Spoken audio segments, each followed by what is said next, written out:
Welcome friends, মাধ্যমিক 2024 আপনারা যারা গার্ড দিতে যাবেন অর্থাৎ ইনভিজিলেশন ডিউটি করবেন, আপনাদেরকে এবছর এই ফর্মটি ফিল আপ করতে হবে। কিভাবে ফিল আপ করতে হবে একটু দেখে নিন, না হলে কার্যক্ষেত্রে সমস্যায় পড়তে পারেন। দেখুন, প্রথমে যেটা আছে সেন্টার ভেন্যু নেম, তারপর centre venue code, centre venue name. এখানে সেন্টার ভেন্যু নেম দুটি রয়েছে। এবার দেখবেন অনেক ক্ষেত্রে হয় কি মেন সেন্টার সাব সেন্টার এরকম বিষয়টি থাকে। যদি মেন সেন্টার হয় তাহলে এই সেন্টার নেম দুটো জায়গায় আপনার একই হবে, কিন্তু যদি আপনার সাব সেন্টার হয় সেক্ষেত্রে মেন সেন্টার যেটা সেটা এইখানে সেই নামটা হলো, আর সাব সেন্টার যেটা তার নামটা এখানে হলো। আর আপনার যে বিদ্যালয়ে মাধ্যমিক পরীক্ষা হচ্ছে তার যেটা কোড ভেন্যু কোড সেই কোডটা এখানে বসাবেন। এই তিনটে জিনিস আপনারা বিদ্যালয় থেকে পেয়ে যাবেন। এরপরে যে রুমে আপনার গার্ড, রুম নাম্বার ধরুন 12, আপনি এখানে 12 লিখলেন। Number of examinee allotted in the room, অর্থাৎ ওই রুমে কতগুলি ছাত্রছাত্রী পরীক্ষা দেবে, সেটা ছাত্র হোক বা ছাত্রী।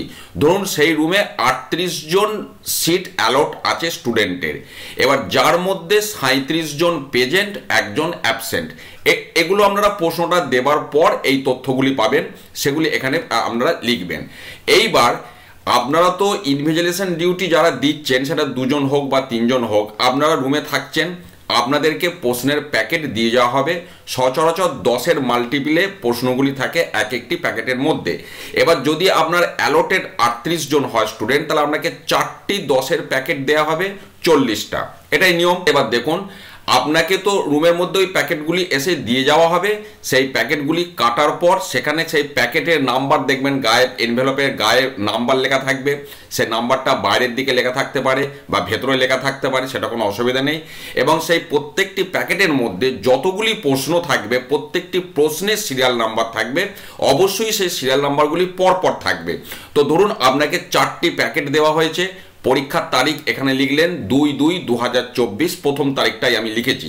এবারে যে 4টি প্যাকেট আপনাকে দিয়েছে তার সংখ্যা ধরুন, সেই প্যাকেটগুলির নাম্বার এই ধরনের 3333, 3334, মানে 4টে 3, তারপর 3334, 35, 36, পরপর এই 4টি প্যাকেট আপনাকে ধরুন দেওয়া হয়েছে।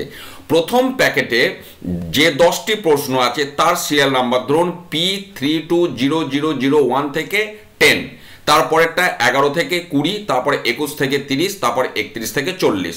এবার এগুলি পরপর থাকতেও পারে, পরপর না থাকতে পারে। যেমন থাকবে তেমন আপনি এখানে পরিষ্কার করে এক একটি ঘরে এক একটি সংখ্যা বা অক্ষর এইভাবে লিখবেন। তাহলে দেখুন 1 থেকে 40 আপনাকে মোট 40টি প্রশ্ন দেওয়া হয়েছে। এটা হচ্ছে কতগুলি প্রশ্ন আপনাকে দেওয়া হয়েছে তার হিসাব। এরপরে যে জায়গাটা আসছে সেটা হচ্ছে কতগুলি প্রশ্ন আপনার ব্যবহার হয়েছে, কতগুলি অব্যবহৃত অবস্থায় রইল। এবার প্রশ্ন যখন ডিস্ট্রিবিউট করবে, অ্যাবসেন্ট যে সংখ্যাটা, যে প্রশ্নের সংখ্যাটা, সেটাকে সচরাচর যেটা হয় প্রথম থেকেই প্রশ্নগুলো দেওয়া হয়, যাতে করে অ্যাবসেন্টই যে প্রশ্নগুলো সেগুলো যেন শেষের সংখ্যাগুলি হয়, পরপর যেন থাকে, তাহলে এখানে লিখতে সুবিধা হবে।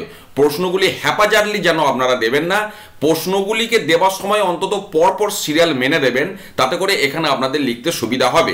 এবার আমি এখানে দেখিয়েছি আমার 38 জন স্টুডেন্ট অ্যালট আছে, 37 জন প্রেজেন্ট আর একজন অ্যাবসেন্ট। তাহলে 37 জন প্রেজেন্ট মানে 3টি প্রশ্ন আপনার এক্সট্রা থাকবে, যেহেতু আপনাকে 40টি প্রশ্ন দেওয়া হয়েছে। তাহলে প্রথম 3টি প্যাকেটের মানে 33, 34, 35 এর তো সব কটা করে প্রশ্নই ব্যবহার হয়ে যাবে। তাহলে প্রথম 3টি packet question paper serial number used, আপনি অল লিখলেন। Question paper serial number unused, তাহলে নীল নীল নীল। তাহলে প্রথম 3টি প্যাকেটে 30টা প্রশ্ন আপনার ব্যবহার হয়ে গেছে। এবার শেষ প্যাকেটটি দেখুন, যেহেতু শেষ প্যাকেটের 7টি প্রশ্ন আপনার আর ব্যবহার হবে, তাহলে অবশ্যই আপনি প্রথম থেকে পরপর দেবেন, আমি প্রথমেই বললাম।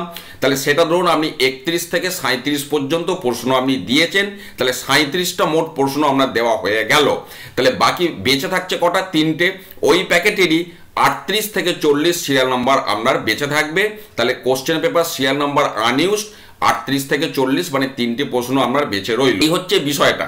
এবার এগুলি পরপর থাকতে পারে, পরপর নাও থাকতে পারে। যেমন প্যাকেটের নাম্বার লিখবেন, সেই প্যাকেটের সংশ্লিষ্ট প্রশ্নের নাম্বারটা সেই সংশ্লিষ্ট ঘরে আপনারা লিখবেন। ব্যবহৃত এবং অব্যবহৃত যেটি যেমন থাকবে, এখানেও সেইভাবে যে প্যাকেট থেকে যে প্রশ্ন বের হবে তার সিরিয়াল নাম্বার সেই সংশ্লিষ্ট ঘরে লিখবেন। এরপর আর কিছু বিশেষ বিষয় নেই। এখানে যেটা করতে হবে, যদি 2 জন বা 3 জন আপনারা যারা গার্ড দেবেন, ক্যাপিটাল লেটারে আপনাদের নামটা লিখবেন, পাশে ডেজিগনেশন আমি যেমন লিখেছি কমা দিয়ে এটি, এবং আরেকজনাকার নাম কমা দিয়ে এটি। তিনজন থাকলে আরেকজনাকার নাম পাশে কমা দিয়ে এটি, যার যার ডেজিগনেশন সেইভাবে লিখবেন। এবং signature of the invigilators with date, অর্থাৎ এখানে একজন ইনভিজিলেটর সই করবেন, ডেট দেবেন, পাশে আরেকজন সই করবেন, ডেট দেবেন, তিনজন থাকলে আরেকজন সই করবেন, ডেট দেবেন। এই হচ্ছে সামগ্রিক বিষয়, আর আপনাদের কোনো কাজ নেই। তারপর এটা যাকে জমা দিতে হবে বা এসে রুম থেকে নিয়ে যাবে সেটা আপনাদের কোনো চিন্তা নেই, তার জন্য সংশ্লিষ্ট যারা পদাধিকার ব্যক্তি আছেন তারা সেটি কালেক্ট করে নেবেন এবং সেটিকে প্রিজার্ভ করবেন।